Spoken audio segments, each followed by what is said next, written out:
بسم اللہ الرحمن الرحیم۔ سورہ ابراہیم علیہ السلام۔ اس سورہ مبارکہ میں 52 آیات اور 7 رکوع ہیں۔ یہ سورہ مبارکہ مکی ہے۔ شان نزول سورہ ابراہیم علیہ السلام۔ اس سورت کے 6 رکوع میں سیدنا ابراہیم علیہ السلام کا ذکر ہے، اس لیے اس سورہ مبارکہ کا عنوان ابراہیم علیہ السلام رکھا گیا ہے۔ یہ مکی دور کے اس سال میں نازل ہوئی جب کفار نے ہر قسم کے تعلقات کو نظر انداز کر دیا تھا اور بڑی شد و مت سے کھل کر اسلام کی مخالفت شروع کر دی تھی۔ انہوں نے حضور صلی اللہ علیہ وآلہ وسلم کو صاف صاف بتا دیا تھا کہ وہ ہرگز اسلام قبول نہیں کریں گے، اور برملا یہ دھمکیاں دینے لگے تھے کہ اگر تم باز نہ آئے تو آپ صلی اللہ علیہ وآلہ وسلم اور آپ صلی اللہ علیہ وآلہ وسلم کے ساتھیوں کو جبراً مکے سے نکال دیا جائے گا۔ اپنے اس مرکزی شہر میں آپ صلی اللہ علیہ وآلہ وسلم اور آپ صلی اللہ علیہ وآلہ وسلم کے ساتھیوں کی موجودگی زیادہ دیر تک برداشت نہیں کر سکتے۔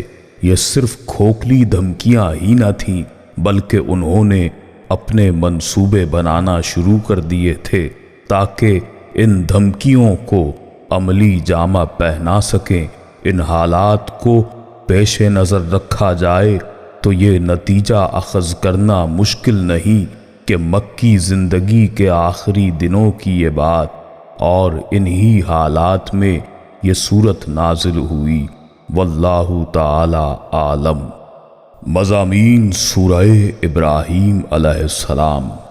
اس سورت کا آغاز اس حقیقت کے بیان سے ہوا کہ اللہ تعالیٰ کے محبوب رسول اللہ صلی اللہ علیہ وآلہ وسلم کو یہ صحیفہ رشد و ہدایت دے کر اس لیے مبعوث کیا گیا ہے کہ آپ صلی اللہ علیہ وآلہ وسلم لوگوں کو گھمبیر اندھیروں سے نکال کر ہدایت کی روشنی کی طرف لے آئیں، تاکہ لوگ عزیز و حمید پروردگار کی راہ پر پورے یقین کے ساتھ گامزن ہو سکیں۔ اس کے معان بعد یہ بتا دیا کہ منکرین حق گوناگوں بیماریوں کا شکار ہیں۔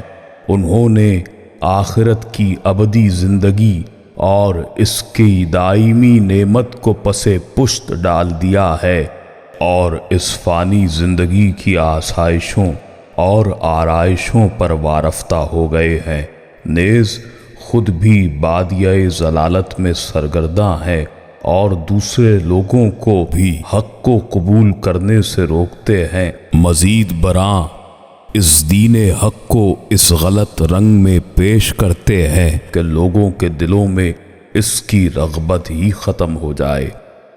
کفار مکہ کو تنبیہ کی گئی ہے کہ جو تم نے میرے رسول صلی اللہ علیہ وآلہ وسلم کے ساتھ رویہ اختیار کر رکھا ہے، اسی قسم کا سلوک تم سے پہلے کی قوموں نے اپنے انبیاء علیہ السلام کے ساتھ کیا تھا، اور بڑی ڈھٹائی سے انبیاء علیہ السلام سے کہتے تھے کہ تم معجزات و دلائل کے انبار لگا دو، ہم کسی قیمت پر ایمان نہ لائیں گے۔ تم ہماری طرح بشر ہی تو ہو، ہم تمہاری بات کیوں مانیں، بلکہ ہم تمہیں یہاں سے جلا وطن کر دیں گے۔ مگر غضب خداوندی نے انہیں مہلت نہ دی، وہ تمام کے تمام ہلاک و برباد کر دیے گئے۔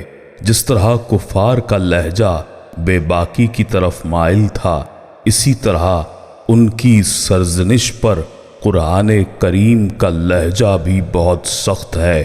محشر کے دن پیش آنے والے واقعات کا نقشہ اس تفصیل اور پر اثر انداز میں بیان کیا گیا ہے کہ اگر کسی میں حق پذیری کی ادنا سی صلاحیت بھی ہو تو وہ غور کرنے پر مجبور ہو جاتا ہے۔ اس روز قوم کے رئیسوں اور ان کے فرما برداروں کے درمیان جو مکالمہ ہوگا وہ بھی بیان کر دیا گیا ہے تاکہ لوگ ابھی سے اپنا محاسبہ کر لیں۔ اس روز شیطان بھی اپنے پیروکاروں اور فرما برداروں سے صاف کہہ دے گا کہ اللہ تعالیٰ نے جو وعدے اپنے بندوں سے کیے وہ اس نے پورے کر دیے، اور جو وعدہ میں نے تمہارے ساتھ کیا میں اس کو پورا نہیں کر سکتا۔ تم لوگوں نے عقل و خرد سے کام نہیں لیا۔ شیطان کا یہ جواب اپنے اندر ہزاروں عبرتوں کا سامان رکھتا ہے۔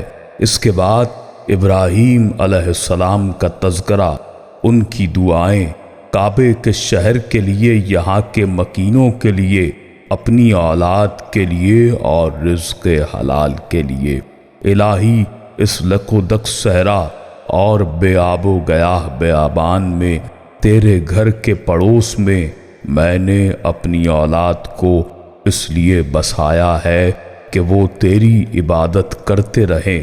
الہی لوگوں کے دلوں میں ان کی محبت اور لگن پیدا کر دے تاکہ وہ ان کے پاس کھچ کر چلے آئیں۔ یہ وادی جہاں سرسبزی و شادابی کا دور دور تک نشان نہیں، اس وادی میں رہنے والوں کو کھانے کے لیے تازہ پھل عطا فرما۔ حضرت خلیل اللہ علیہ السلام کی ساری دعائیں مقبول ہوئیں، اور اگر کسی کو اس کا اپنی آنکھوں سے مشاہدہ و معائنہ کرنا ہے تو وہ آج بھی مکہ مکرمہ میں جا کر سکتا ہے۔ آخر میں قیامت کے دن کفار کی حالت زار کا نقشہ کھینچ کر لوگوں کو تنبیہ کر دی گئی کہ اگر تم اس روز عذاب سے بچنا چاہتے ہو تو میرے نبی کریم صلی اللہ علیہ وآلہ وسلم کے دامن کو مضبوطی سے پکڑ لو۔ تمہارا مکر اگرچہ پہاڑوں کو ہلا ڈالے مگر تم اپنے برے مقاصد میں کامیاب نہیں ہو سکتے۔ میں حق کا محافظ ہوں، تمہاری ساری سازشیں اور منصوبے دھرے کے دھرے رہ جائیں گے۔ اللہ تعالی ہم سب کو اپنا عرفان اور صراط مستقیم پر استقامت عطا فرمائے، آمین۔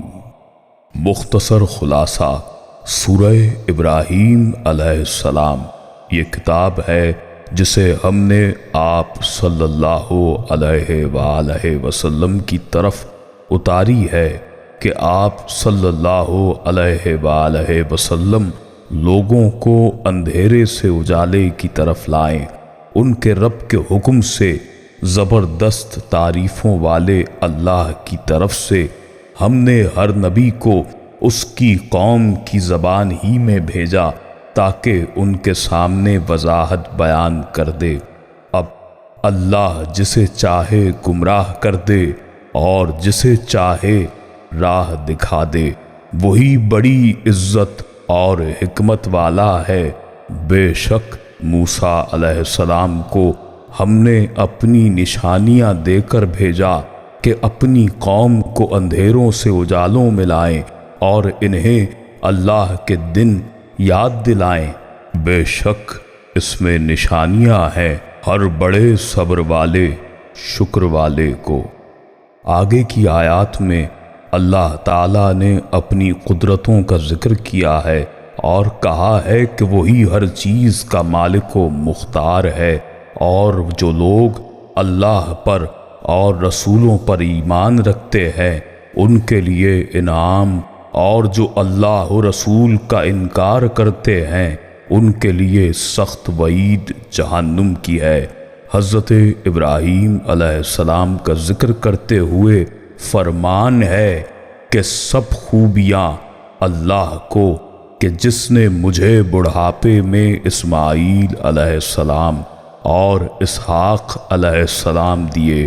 بے شک میرا رب دعا سننے والا ہے، اور اے میرے رب مجھے نماز قائم کرنے والا رکھ، اور کچھ میری اولاد کو، اے ہمارے رب مجھے بخش دے، ہمارے ماں باپ کو، سب مسلمانوں کو، جس دن حساب قائم ہوگا، جس دن اس زمین کے سوا اور ہی بدل جائے گی، اور آسمان بھی، اور سب کے سب اللہ وحدہ لا شریک غلبے والے کے روبرو حاضر ہوں گے۔ آپ صلی اللہ علیہ وآلہ وسلم اس دن گناہ گاروں کو دیکھیں گے، ملے جلے ایک جگہ زنجیروں میں جکڑے ہوں گے، ان کے لباس گندھک کے ہوں گے، اور آگ ان کے چہروں پر چڑھی ہوگی۔ یہ اس کے لیے کہ اللہ ہر شخص کو اس کے کیے ہوئے اعمال کا بدلہ دے۔ اللہ کو حساب لینے کچھ دیر نہیں لگے گی۔ یہ قرآن ان لوگوں کے لیے اطلاع نامہ ہے کہ اس کے ذریعے ہوشیار کر دیے جائیں اور بخوبی معلوم کر لیں کہ اللہ ایک ہی معبود ہے، تاکہ عقل مند لوگ سوچ سمجھ لیں۔